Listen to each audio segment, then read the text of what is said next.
नमस्कार दोस्तों, आप सभी का आपके इस चैनल में स्वागत और अभिनंदन है। मैं रुचिर दुबे। आज हम बात करेंगे गवर्नमेंट की मनफा पर। गवर्नमेंट की मनफा क्या है, लोकसभा चुनाव का क्या प्रभाव पड़ा, एक एक चीज को बारीक से जाने। और हम बात करेंगे एक ऐसे मुद्दे पर जिसने लोकसभा के चुनाव को तो हिला ही दिया, उसके साथ साथ बीजेपी पर क्या प्रभाव पड़ा। और हम बात करेंगे 2027 में होने वाले इलेक्शन की भी। चलो धीरे धीरे करके एक एक मुद्दा उठाते हैं। इस बार जो लोकसभा का चुनाव हुआ, बीजेपी ने क्या किया, राम मंदिर बनवा दिया, बीजेपी ने सब कुछ कर दिया, लेकिन यहाँ की जनता को उन्होंने नहीं समझा। सबसे बड़ा मुद्दा ये था। अब इस बार जो लोकसभा चुनाव हुआ, उनकी अपेक्षा ये थी कि उनको 60 सीट अपने उत्तर प्रदेश से मिल जाएगी, लेकिन ऐसा नहीं हुआ। ऐसा इसलिए नहीं हुआ कि उत्तर प्रदेश में व्याप्त बेरोजगारी की वजह से। जब इन कारणों को पता लगाया गया तो सबसे बड़ा मुद्दा यही आगे निकल कर आया कि उत्तर प्रदेश में कई वर्षों से भर्तियां नहीं आ रही। इस वजह से नए युवक और उनके परिवार ने बीजेपी को वोट नहीं डाला। योगी गवर्नमेंट को जब इतनी सीटें मिली तो योगी गवर्नमेंट परेशान हो गए। उन्होंने कहा, उन्होंने आनन फानन में मीटिंग स्टार्ट कर दी। आनन फानन जब उन्होंने मीटिंग स्टार्ट करी, उन्होंने दो फैसले लिए। एक, उन्होंने अपने मंत्रिमंडल को कहा कोई भी लग्जरियस पार्टी, लग्जरियस ओपनिंग में कोई नहीं जाएगा। दूसरा, उन्होंने कहा कि वैकेंसियां निकाली जाए। जब उन्होंने ये कहा तब उन्हें 2027 की जीत उनकी पक्की हो गई। सारे युवक क्या हो गए कि भाई ये सोचा कि चलो लोकसभा का चुनाव का जो हुआ वो हुआ, लेकिन ये आगे वैकेंसी देंगे। लेकिन जैसे ही 2 महीने बीतते हैं फिर वही हाल। अभी इनका शिक्षा आयोग ठप बैठा हुआ है। और दूसरी चीज़, सबसे बड़ी चीज़ है, इन्होंने योजनाबद्ध तरीके से कोई काम ही नहीं किया। अभी लखनऊ के एक न्यूज पे पता चल रहा है कि अपने उत्तर प्रदेश में प्राइमरी की 45,000 वैकेंसी आएगी। अब बात ये है कि यहाँ पर पूरे भारतवर्ष में 1 करोड़ बीएड वाला आपसे नाखुश है, 2 करोड़ आपसे बीटीसी वाला नाखुश है, 1 करोड़ शिक्षा मित्र वाला नाखुश है, और इनका परिवार जोड़ लेंगे तो 10 से 20 करोड़ केवल और तो शिक्षकों की है। तो ये बात तो एकदम तय है कि 2027 का जो इलेक्शन होगा उसमें आपकी सीटों की संख्या बहुतायत में घटेगी और आपकी गवर्नमेंट जाएगी। आप कुछ तय ही नहीं कर पा रहे हैं। आपने आनन फानन में मीटिंग की, आनन फानन में फैसले तो ले लिए, लेकिन आप जाके ज़मीनी स्तर पे जाकर देखिए ना कि उन फैसलों का क्या हो रहा है। 2 से 3 महीने हो गए, लोकसभा चुनाव हो गया, लोकसभा चुनाव का रिजल्ट आ गया, आप रोक गाल ये सारा चीज़ हो गया, लेकिन वैकेंसी के नाम पे आप, शिक्षक वैकेंसी के नाम पे आप कुछ नहीं दे रहे हैं। अभी एक लखनऊ के कोई न्यूज है, उसमें आया कि होमगार्ड की 42,000 और शिक्षक की 45,000। 45,000 शिक्षक भर्ती में बीटीसी वाला शामिल हो जाएगा, बीएड वाला कहाँ जाएगा। पूरे भारतवर्ष में 1 करोड़ बीएड धारक हैं जो कि बेरोजगार हैं। 1 करोड़ बीएड धारक हैं जो कि बेरोजगार हैं। उनका अगर पूरा परिवार जोड़ लिया जाए तो 4 करोड़ वोट होती है। तो भैया पूरा आंकड़ा आप लगा लीजिए, आप तो बड़े लोग हैं, आप तो पूरा आंकड़ा का सिस्टम रखते हैं। देखिए, मैं ये नहीं चाहता कि मैं ये कतई ये भ्रम नहीं फैला रहा हूँ कि बीजेपी गवर्नमेंट आए या ना, इससे हमसे कोई मतलब नहीं। लेकिन मैं आपको एक बात तय बता देता हूँ कि अगर यही हाल आपके यूपी में रहेगा तो 2027 में आपको गवर्नमेंट से बर्खास्त करने में कोई नहीं रोक सकता। मेरे बेरोजगारों की तरफ से गवर्नमेंट से आग्रह है कि केवल हवाई का पुल ना बांधे, जमीनी स्तर पर कार्य करें। अगर उन्होंने ये कह दिया है, मंत्रिमंडल को बोल दिया है कि वैकेंसी निकाले, तो वैकेंसी जो है अनुपातिक रूप से निकाली जाए। बीएड वालों का भी नुकसान ना हो, बीटीसी वालों का भी नुकसान ना हो, शिक्षा मित्र वालों का भी नुकसान ना हो। अच्छा, ये अपनी छवि बनाने के लिए और तरह तरह के कार्य करते रहते हैं। ये क्या सोचते हैं, बुलडोजर चला दिया, मंदिर बनवा दिया और ये कर दिया, वो कर दिया। वो सारी चीज़ ठीक है, प्रशंसनीय है, इसकी प्रशंसा मैं भी करता हूँ। लेकिन अभी ये देखो, ये बाबा वाला जो कांड हुआ, बाबा को गिरफ्तार क्यों नहीं किया गया। वो जानते थे कि उसके पीछे लाखों करोड़ों लोग जुड़े हुए हैं। ऐसे ही उत्तर प्रदेश में बीजेपी की छवि खराब है, उसको गिरफ्तार कर लेंगे तो अब उसको क्लीन चिट मिल गया, उसको नहीं गिरफ्तार करेंगे। अब ये देखना, 2 साल ऐसा कोई कार्य नहीं करेंगे जिससे इनकी छवि खराब हो। पेपर में कितनी धांधली हुई, पेपर रद्द नहीं करा दिए। पेपर रद्द इसलिए नहीं कराएंगे क्योंकि छवि खराब हो जाएगी। तो कुल मिला के मेरा आपसे ये आग्रह है, बेरोजगारों की ये आवाज़ है कि आप डिसाइड करिए हर साल कितनी वैकेंसी आनी है। और ये जो देखिए अब एनसीईटी की क्या कहें भैया, बीएड वालों को प्राइमरी से बाहर कर दिया। एक तो आप ये बाहर कर दिए, सबसे बड़ी आहत उनको लगी। उसके बाद आपका कोई सिस्टम नहीं।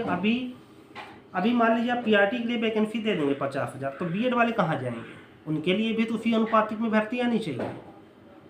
तो ये सारा आंकड़ा है। अच्छा, हम कई बार ये सुनते हैं कि योगी जी हमेशा ये कहते हैं कि अपने प्रदेश में इतना कुछ हो रहा है, हमारे तक बात नहीं पहुंच पा रही, तो क्यों इतना मंत्रिमंडल को ढीला रखा है? हम तो बहुत से मंत्रियों को देखते हैं यार, बड़े बड़े स्कूलों में आते हैं ओपनिंग करने के लिए, 100 बार आते हैं, कहीं यहाँ आते हैं कहीं वहाँ आते हैं, कभी आके ज़मीनी स्तर पे बात किया है? कभी आप बात नहीं करते हैं। अरे आके आप बात तो करिए, युवाओं से बात तो करिए, क्या दिक्कत है उनको? लाखों लाखों करोड़ों करोड़ों रुपए खर्चा करके लोग यहाँ पढ़ाई करके बैठे हुए हैं। पूरा अगर आंकड़ा निकाला जाए तो करोड़ों रुपए खर्चा करके करोड़ों लोग बीएड करके बैठे हुए हैं। 5 साल से उनको कुछ नहीं मिल रहा है, घंटा मिल रहा है। कहाँ देंगे आपको वोट? 20 पाए हैं लोकसभा के सीट, विधानसभा में 2027 में आपका फूफड़ा साफ कर देंगे। ये हल्के मत लीजिए योगी जी, आपसे केवल यही आग्रह है कि एक कायदे का एक अनुपातिक चार्ट बनाइए। बीटीसी, बीएड और जो भी हैं जो कि शिक्षक बनने के योग्य हैं, उनका अनुपातिक तरीके से बराबर बराबर वैकेंसी निकाले, जिससे किसी का नुकसान न हो, किसी का हनन ना हो। तो कुल मिला के तभी आपको 2027 में सारे शिक्षक, शिक्षार्थी, विद्यार्थी आपको वोट दे सकता है। ये 3 चीज़ समझ ली, शिक्षक, शिक्षार्थी और विद्यार्थी, तीनों नाखुश है। इनकी संख्या अपने पूरे भारतवर्ष में, यूपी में करोड़ों हैं, जो आपकी 2027 की गद्दी को बचा सकती हैं। तो फिर एट लास्ट आपसे यही आग्रह है कि हम लोगों की आवाज़ सुने। वैसे सुनता कोई नहीं, इतनी लाठियाँ चली, हम लोगों ने इतना विरोध किया, हम लोगों ने कहा कि भाई पीआरटी में बीएड वालों को शामिल किया, इतनी पता ही है, इतना सारा लखनऊ में धरना हो गया, आप कह रहे हैं हमको पता ही नहीं चलता यार, क्या भाई? अरे भाई साहेब, ये वही तो हमको समझ में नहीं आता यार। लखनऊ में इतना धरना हुआ, इतना लाठीचार्ज हुआ, बीटीसी, आप बताइए 2018 के बाद वैकेंसी कहाँ आई? नहीं है वैकेंसी। आप लठ के बल पे सोच रहे थे कि हम जीत लेंगे, दिखा दिया पब्लिक ने भाई किसको क्या है। 2007 अभी देखिए आप, 3 महीने से आपने दिया आदेश, कुछ हुआ? अभी देखना 2027 में एक बात आप तय कर लीजिए, 2027 में आपकी गवर्नमेंट जाएगी तो जाएगी। इसीलिए अभी सुधारात्मक कार्य हो सकते हैं, बाद में रोना ना हो। आप शिक्षक, शिक्षार्थी और विद्यार्थी के बारे में सोचिए और एक अनुपातिक तरीके से, सिस्टमेटिक तरीके से वैकेंसियाँ निकालिए विदाउट धांधली। क्योंकि धांधली हो जाएगी तो आप रद्द नहीं करेंगे कि छवि खराब हो जाएगी। जैसे ये गिरफ्तार बाबा गिरफ्तार नहीं हुआ, इसलिए नहीं गिरफ्तार हुआ, लाखों समर्थक वोट बैंक का काम करेगा। सारी चीज़ जनता को अवेयर है आप। इसीलिए मैं कह रहा हूँ कि आपसे फिर से आग्रह कह रहा हूँ कि बेरोजगारों की आवाज़ है कि आप शिक्षक भर्ती दीजिए और अनुपातिक तरीके से दीजिए। न बीएड नाराज हो, न बीटीसी, कोई भी वर्ग, कोई भी जाति, कोई भी समुदाय आपसे नाराज ना हो, आपको वोट दे। 2027 में आपकी फिर से गवर्नमेंट बने, यही हमारी अपेक्षा है। मैं भी एक शिक्षक हूँ, मैं भी एक विद्यार्थी हूँ, मैं भी एक बेरोजगार हूँ।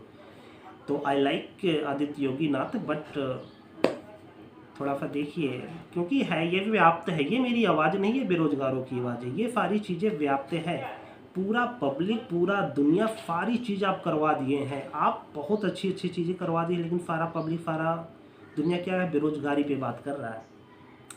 आप कहोगे कि यार ये पढ़े लिखे हो, तुम कुछ कर लो, ये कर लो। अरे वो बात ठीक है, लेकिन भैया लाखों रुपए खर्चा करके आपके स्टेटमेंट को पढ़ के कि हाँ ई पढ़ाई के बाद ई नौकरियां मिलेगी, तो इसीलिए बच्चे आज तक इलाहाबाद में कमरा लेके हज़ारों रुपए खर्चा करके पढ़ाई कर रहे हैं।